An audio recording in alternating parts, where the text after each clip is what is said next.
And we are a go. Hey friends, how you doing?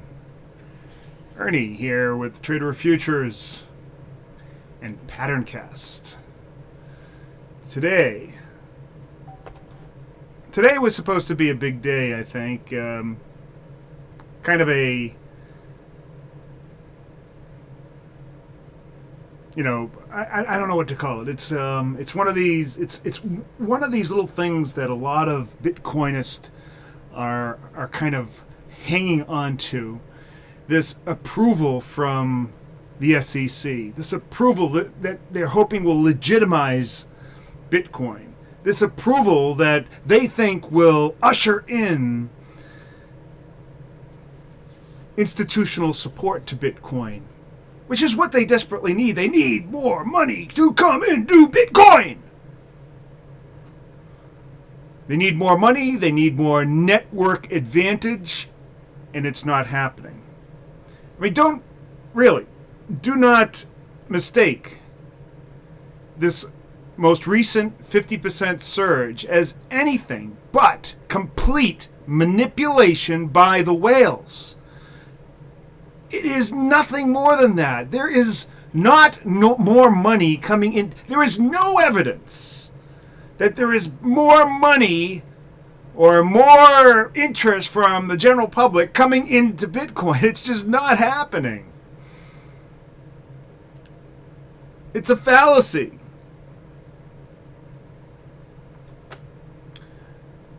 Now, I want to be clear.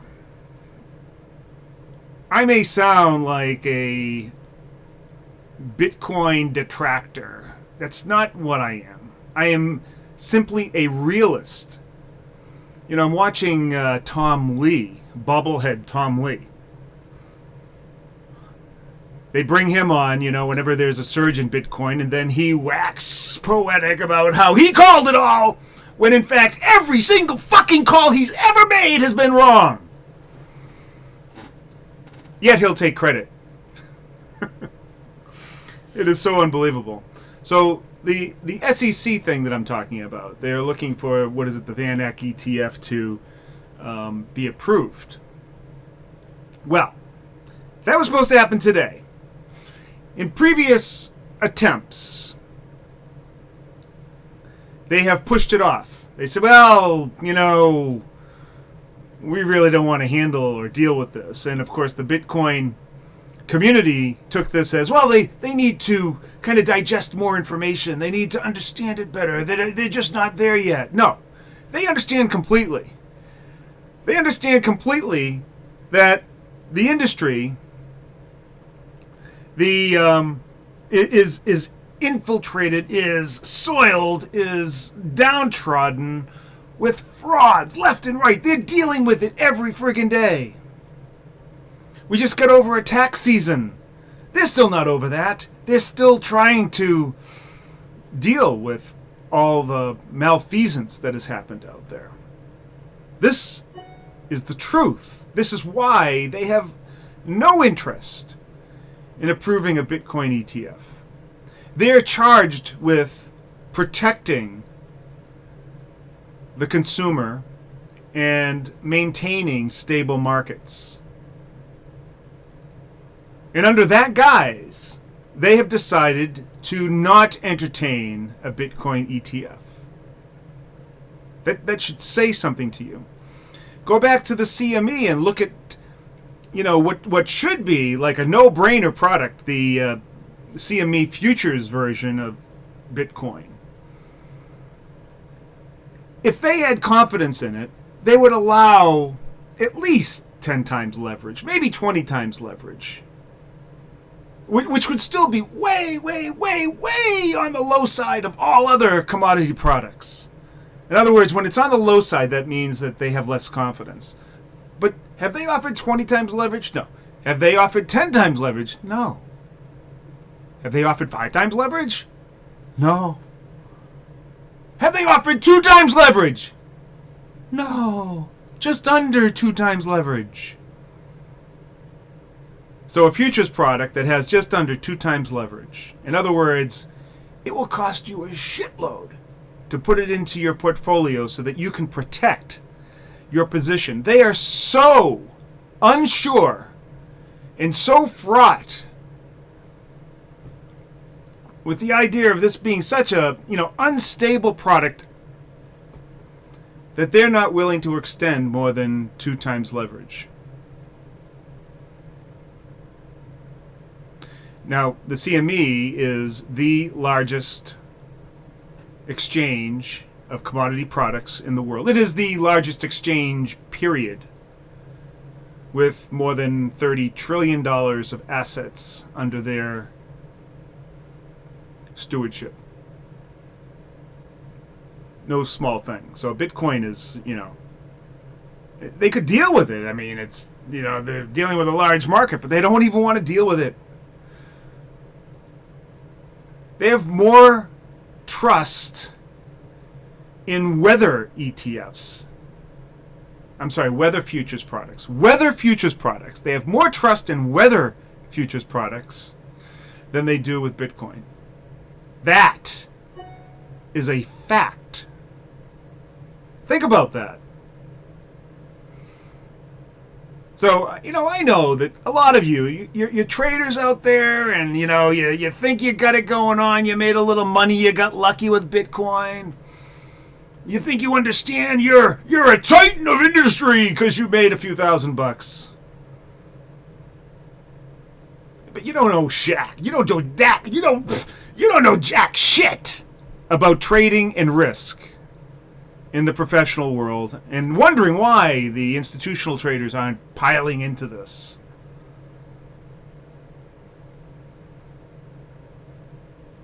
It's just plain to see. The people who have built the largest exchange in the world have no interest in it at all.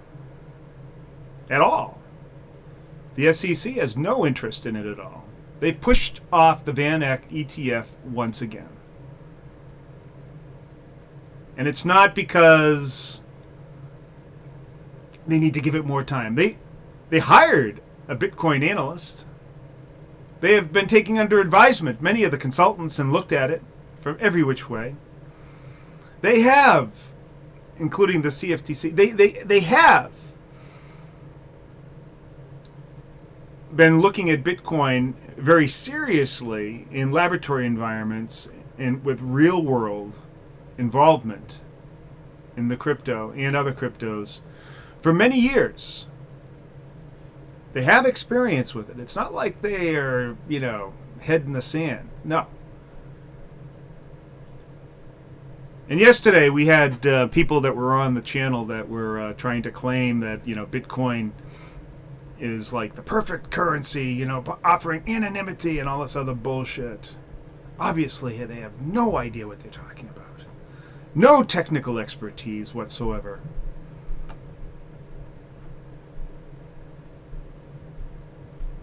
So, why then has Bitcoin risen 50% in the last month or so? Why? Why has it done that? Well, it certainly wasn't all the retail traders saying, having some sort of epiphany that they must now start pumping into Bitcoin and pump up the value of Bitcoin because they can see a sea change. No. This is whales playing off of a number of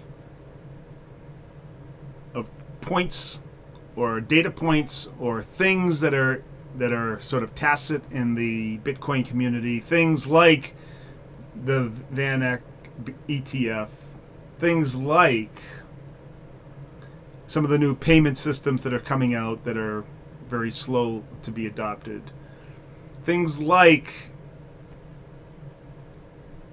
has still been volatile, and the SEC in the past has said, well, that its biggest problem is the volatility. There's a couple pieces there. One, I do agree the news is not... Hold on. For some reason, when my...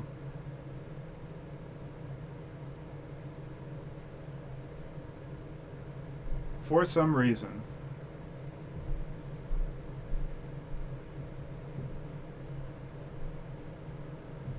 my phone is attached, to my computer, and so when my phone goes off, the computer, for whatever reason, starts up videos on Chrome, and I don't understand that. Kind of weird. Transparent and orderly in the way that they operate. So I think there it goes again. Yeah.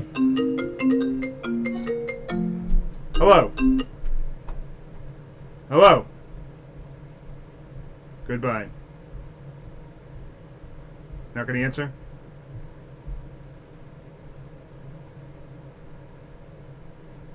All right, goodbye. I could hear him in the background. It was from Washington, D.C.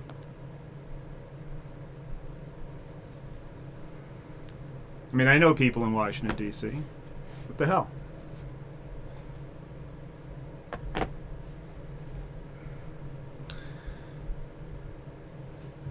You know what? I'll put it on, and it's on silent. Why is that doing that? All right, back to business. So we're trying to figure out, well, why has Bitcoin moved up? And I think it was an opportunity, the same kind of opportunity that that institutions and whales and miners took advantage of back in December of 2017.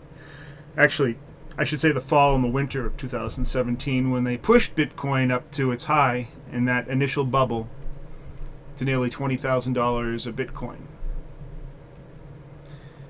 And that was the introduction of CME futures.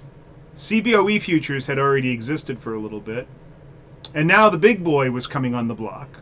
Now CME futures still exist, and there are. It's probably out of reach of most retail traders because it's a pretty expensive product.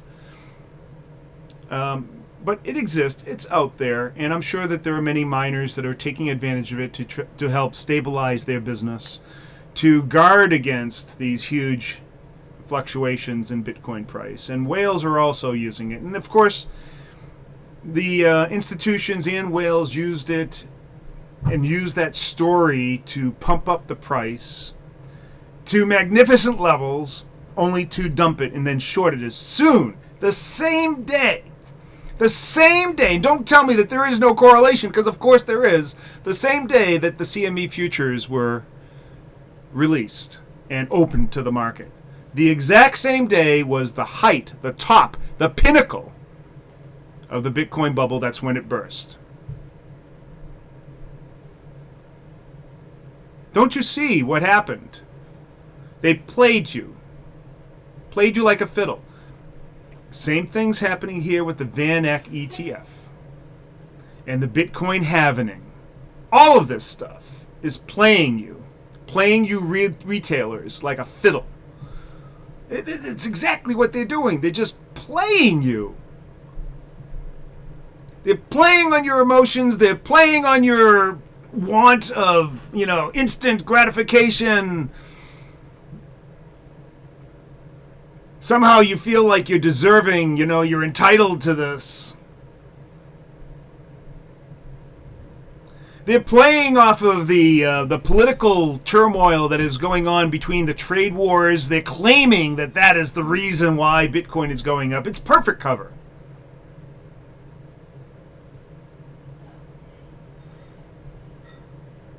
Yet these are the reasons why they're saying why. Yeah, and they on these talking head shows when they're interviewing guys like bobblehead Tom Lee.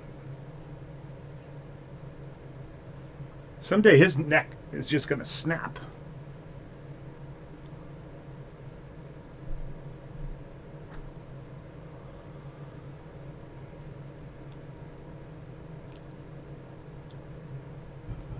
The financial news networks, Forbes, the other shills like Bloomberg and CNBC, why do you think that they even take the time to entertain anything to do with Bitcoin?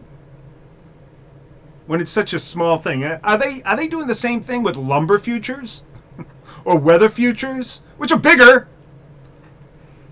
No. They're doing it because they're getting paid to do it.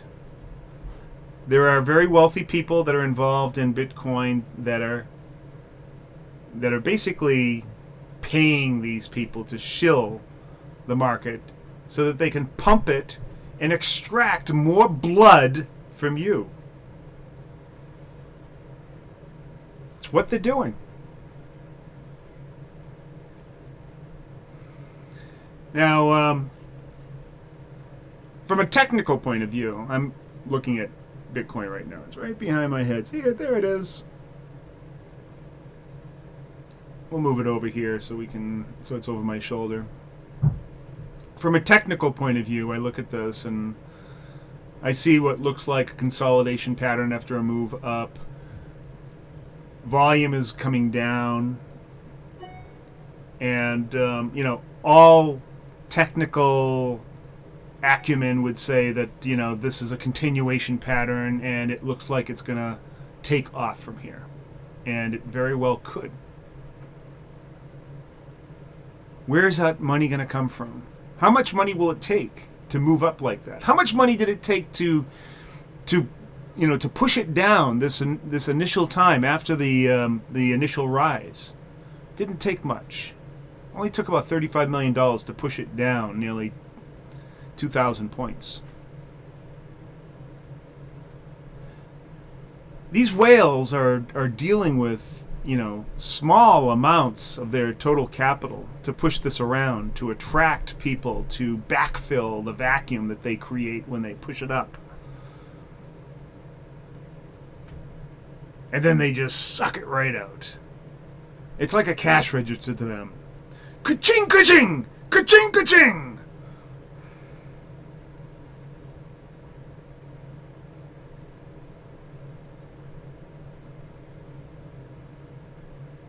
They even got 60 Minutes to do a special on it.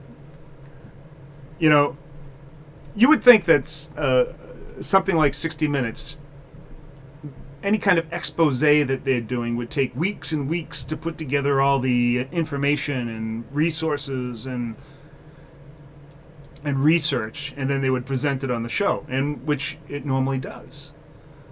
But during this time, during this upheaval, this rise in Bitcoin, they had a show ready to go this Sunday.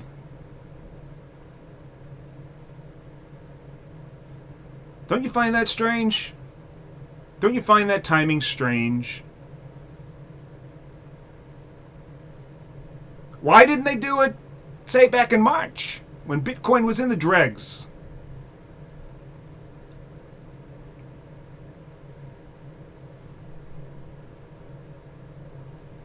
Why?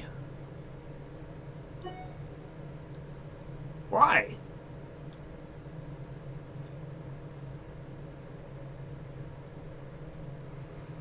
Let's see what's out there in terms of comments.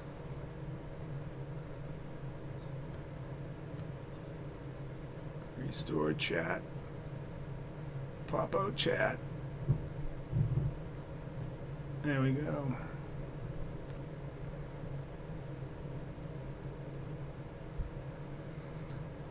Do you have any positions yet? No, I've said that I exited my positions at about 7,400. I had entered around between 38 and 3,300, and then I exited. Trojan Hell, what do you think about the guy Craig Wright announcing he's the Satoshi Nakamoto? I guess, if you want to attract publicity, that's great. I have not heard that story, so I don't know. Question M says, 99% of community don't really seem to care whether an ETF passes or... Nah, that's not true. They do. They really do care. They cared all along. But now they're getting used to it. They're realizing. And they're going to keep pushing. They're looking forward to it. They care. Besides, the 99% that you're talking about don't matter. They don't have enough money to be able to move Bitcoin. To them, it's a non-issue. It's a non-issue in terms of their involvement. News doesn't matter in crypto. Well, there's... Next week, Augustin Matthias de Palma predicts that it will be at 5.5 to 6K. Maybe. We're showing a little bit more strength than I expected, to tell you the truth, but we have significant resistance here. So we'll see. It's very possible that, we have a classical consolidation pattern here, that this will give the base from which whales can then push it up a little higher. And I've talked about that in other videos. When people realize the ETF doesn't mean anything, Bitcoin will drop like a rock. Yeah, maybe. It's just one of the mosaic of pieces of information that they've put out there to try to push it up. So it is one of the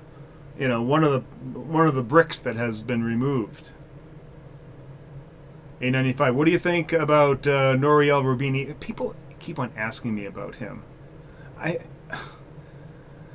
When he said blockchain is no better than an Excel spreadsheet, do you agree with him?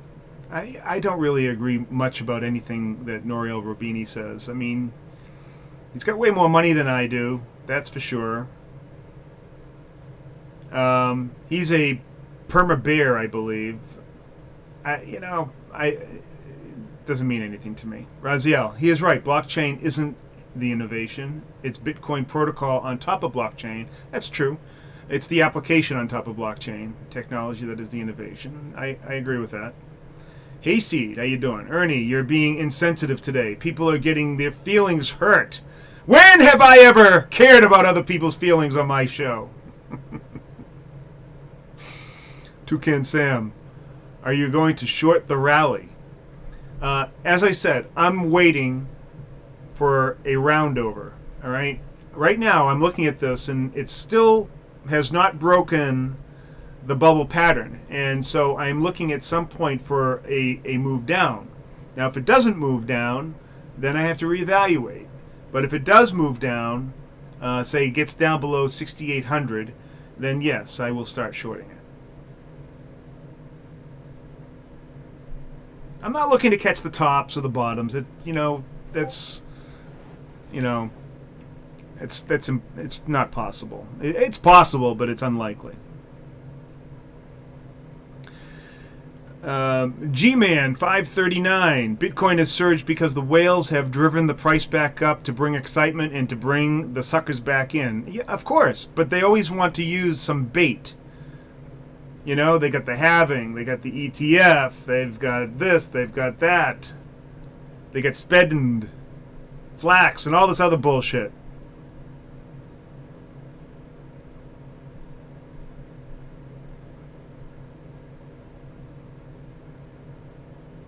Let's see.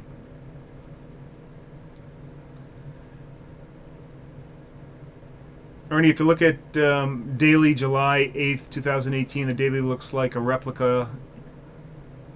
I might check. I'm not really interested. Sorry. Scruff McDudington, thanks for telling me to short at 1,000 on Bitcoin.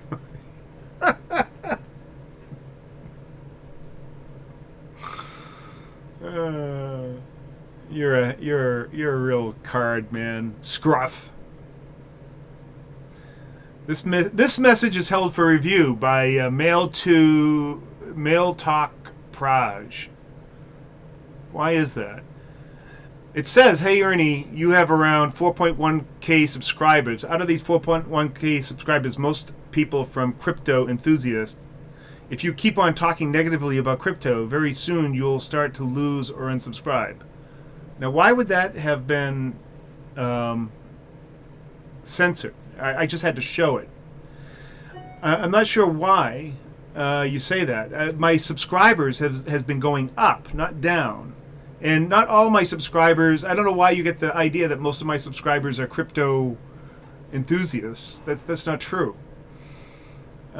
It's both. I mean, those people that want to see the contrarian view or the realist view, and it's also people that are more interested in pattern cast, which is my real love and passion and interest because it's real.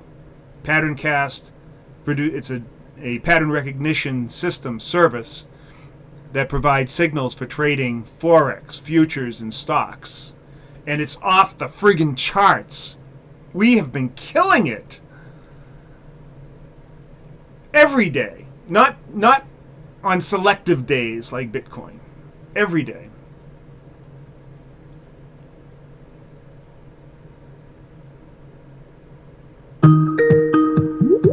Yep. Hello? Hey, what's going on? How you doing? Oh, I heard you say something. Are you still in your video? Yeah, I am. Wait, what are you talking about? Did I mislead you by telling you to short it at 1,000? No, actually, I was just gonna make a comment where the guy says that you're gonna lose subscribers. My subscribers are going up. No, I agree with that person. You are gonna lose subscribers. See, what you don't understand is to keep your subscribers on your channel. Yeah. You're going about it the wrong way. Damn. Okay, so, yeah, so what you need to do is to keep your subscriber base. Just whatever someone says, like if someone says, "Man, I'm going long Bitcoin at say 8,000," you just have to say, look, that is a great idea. I would, you know what? I should sell my soul. I wish I had thought of that first. You are unbelievable. In fact, I'll tell you what, screw this. Why don't you take the microphone? And I'm going to take notes from you. Because that idea, it doesn't matter what the idea is. If someone comes to you and goes, "Hey man, what do you think about this new car I got?"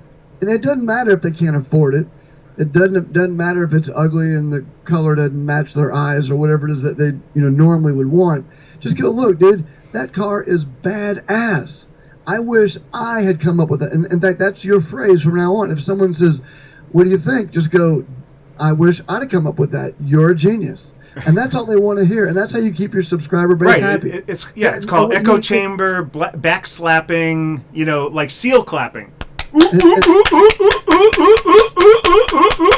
And you want to make sure you've got a jar of Jergens on one side, some dental dams on the other, and get to work. That's what you need to keep your subscribers happy. Yep, you're right. You're right, man. So that's all I've got to tell you. So have a good day. That's it? Oh, that's it. That's how you keep subscribing. You just have to tell them, just look right in their eyes with all the sincerity you can muster and go, "Dude, I wish I had thought of that. You're the best." Yeah. You're probably right. And had I started out that way back in 2017, I probably have 100,000 subscribers. Nobody would have deleted my channel. I would be just sailing high. Dude, you would be the PewDiePie of Bitcoin. I really would have. But instead, I chose the dark route. No, well, listen, I'm just trying to tell you how to make a little cash. I really appreciate that. It's like if someone and this is not specific just to you, it's anybody. I'm trying to give life coaching advice right now. If you want people to like you, every time someone says, "What do you think?" always. Now, if you don't know, you can actually, there's a little nuance to this. So if someone says, "What do you think?" then you say, "Well, what do you think?" And whatever they say, again, "Dude, that is awesome. I was going to say that. Man, that is so good. Bitcoiners are smart." Yeah, I could also become a Democrat and start saying Orange Man bad and all this other stuff, too. Orange Man bad? Who's Orange Man? The Trumpster. That's what they refer to him as, the Orange Man, because he's orange. You know what? I'll tell you what I like about Donald Trump, and I'm just this is if you want to know why to vote for Donald Trump. See, it doesn't really matter. See, a lot of people that voted for Trump, they think that there was going to be a lot of things changing in the country. Mm-hmm. And you'll notice that Steve Mnuchin is Treasury Secretary, and this guy had his finger in Hollyweird. In fact, made millions and millions of dollars, maybe hundreds of millions of dollars in Hollywood. And he also is a banker, a Goldman Sachs guy. So if you hire a Goldman Sachs guy to be Treasury Secretary, nothing's really going to change. But all they've done is they put Donald Trump in the White House, and I mean, there's some window dressing he's done, but here's the thing: the reason why I like Donald Trump is because he just doesn't care. No, You know what I'm no, he doesn't. Just doesn't care. I like a guy who just doesn't care. I don't care if he's a Democrat or Republican. I don't care if it's Clinton. Clinton didn't care either, and I loved him. So what should you care more about? The president who is a billionaire, or that was a billionaire when he came into office, or the congressman who became a millionaire after he came into office? Huh? Think about that. I don't know what you're asking. Who would you trust more? The billionaire that came into office. So in other words, he was already a billionaire, or the person who became a millionaire after they entered office. Hold on. I'll tell you who you trust. Trust any government official. I mean, government. Trust any government because the government is there to help you. That's right, dude. If it's the president or the congressman, and actually, I mean, Congress, gender non-binary person, whatever it is, you just trust them. If they say it, believe it and do it. In fact, by the way, there's the T-shirt. Say it. If you say it, I'll believe it and I'll do it. And that's the new American. That should be. Do we have we have a national anthem, don't we? Well, there's a new national anthem. Say it. I don't think they allow them to sing it in school anymore, though. I just came up with a new one. So I have a great idea for a reality show. Can I give you my reality show idea? Sure. All right. So my idea for a reality show would be called Clothes Make the Man, or in this case again, Clothes Make the Gender Non-Binary. Here's how it goes. You start off with a group of people, and these people have to wear whatever the show tells them they have to wear for 24 hours. Huh. And so let's say at first it's something dumb like a guy's got to wear sweatpants to work or something like that. I mean, it's silly and dumb. But dude, what about a pussy hat? No, that's passe. Okay. And when you get down to the final rounds, where it gets real interesting is like let's say you're a Boy Scout leader, you have to go to a Boy Scout jamboree with a NAMBLA shirt. I think they've already done that. Has this show? Yeah. There was some guy I thought that was heading up some scout that he was a member of NAMBLA, and he was trying to fight for the right to lead the scout troop. Well, I think the NAMBLA shirt, or like the federal judge has to sit on the bench in a thong and pasties. I would watch that show every episode. Yeah. Or here's one. Now listen, I want, this is not for kids to hear, so if there are kids listening, turn away, turn this down. I have never claimed that this is a family-friendly show. Okay, so then what you do is you take and you say to somebody, okay, so for the final round, like you have to wear a T-shirt into a gay bar, and a total like in the French Quarter in New Orleans, mm-hmm. and you go down to the French Quarter in New Orleans. Yeah, you know the type, right? Yeah, I know the type, right. So you go down to New Orleans to the French Quarter and you wear a T-shirt, and the T-shirt says, I will do anything for money. I'm not joking. For real. Ask me. I will literally do anything for money. And on the back of the T-shirt it says, once more, totally legit, not kidding, this T-shirt isn't a joke. I'll do anything for money. It's the modern day equivalent of becoming tarred and feathered. That's the show I want to see on TV. Another good show I'd like to see. Well, they had a show that was similar to that, but probably not as risque as what you're describing. And I think it was called Fear Factor, where they had to dive into like a big vat of cockroaches or something. So you remember that movie Indecent Proposal? You remember that? Yes, I do, but I can't recall it right off the top of my head. Okay, that was the one where Woody Harrelson and Demi Moore were low on bread, and Robert Redford came along and said, for $1 million. Oh, yeah, I do remember that, yes. Okay, so first of all, that movie doesn't make any sense, because there's no dude who's going to hook up with you and say, hey, listen, I'll give you $1 million to sleep with your wife. That just is not happening. That's literally not happening. That's statistically, and the movie doesn't even. So I like movies that have some sort of basis in reality. But here's the deal: in the movie, it seemed like a moral dilemma for Woody Harrelson. Now, these were not church-going folks. Or Woody Harrelson, when you think about his real life. Right. So, in real life, at least now in 2019, you could come up to a guy and say, listen, I'll give you $1 million. He'd go, wait, stop. And you go, what do you mean? No, I know where you're going with this. You want to give me $1 million to sleep with my wife, right? And the guy would go, well, that's where I said, listen, I'll take $100 and a cheeseburger, and I'll give you keys to my bedroom. Most men these days have zero morals. Zero. Men, women either. You wouldn't need a million. Well, wait a minute. If you don't take the $1 million and you are willing to do it for $100 and a cheeseburger, then that makes you a cuck. Well, that's where we live. That's what I'm telling you. That's my point. These people these days, they're not even smart enough to take the $1 million. In fact, the movie these days would not be called Indecent Proposal. It would be called Proposal. Right. Just another proposal. Right. Man. Anyway, so yeah, to keep your subscribers, you got to put on the knee pads, grab the Jergens, and in fact, by the way, the T-shirt I mentioned to you a moment ago is what you need to wear. Yep. I'll do anything. It don't matter. Just nod your head and agree. And by the way, check this out. You know what you should do? You should start one channel called Bitcoin Sucks, another channel called Bitcoin Rules, and then just make content for both of them. And it doesn't matter. Right, and play the arbitrage, and whichever one works better. And what you could also do is, let's say you got found out, and someone said, well, I saw your channel Bitcoin Sucks, and I saw your channel Bitcoin Rules, and you go, listen, here's the thing. I really believe Bitcoin sucks, and you could tell that to the guy who wants to believe that, and then tell the person that that likes Bitcoin, I really believe Bitcoin rules. And people are so dumb today that both sides would literally believe you were being honest with them, even in the face of evidence that you couldn't be honest to both of them at the same time. Yeah, and so what you're saying is I could broadcast them at the exact same time too. Absolutely. That's a brilliant idea.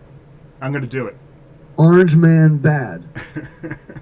All right, I've had enough of this, but that's about all I had to say. You really capped it off for me, man. I really appreciate it. And I'm just trying to help you grow your channel, man. I mean, I think that the viewer who said you might lose subscribers telling him what you really think, that's a dumb idea. This is 2019. You must pander. Well, I know, and that's why I want to cut the show off here now, because I have a lot of thinking to do. I've got planning. I've got to reevaluate where I stand in life and where I stand on YouTube, which is kind of the same thing, right? Yeah, well, where you stand in life is at the crossroads between integrity and dollar signs. So, I suspect if you're smart, you'll make the right choice and go with the dollar signs. Yes, thank you. Yeah, you're welcome. See you, peace. Take care. All right, folks. We thank the dude there for joining us, Mr. Scruff McDudington. And that's all I have to say. Because I can't remember for the hell of me why I started this broadcast in the first place. And we'll see you next time. Have a good one. Bye.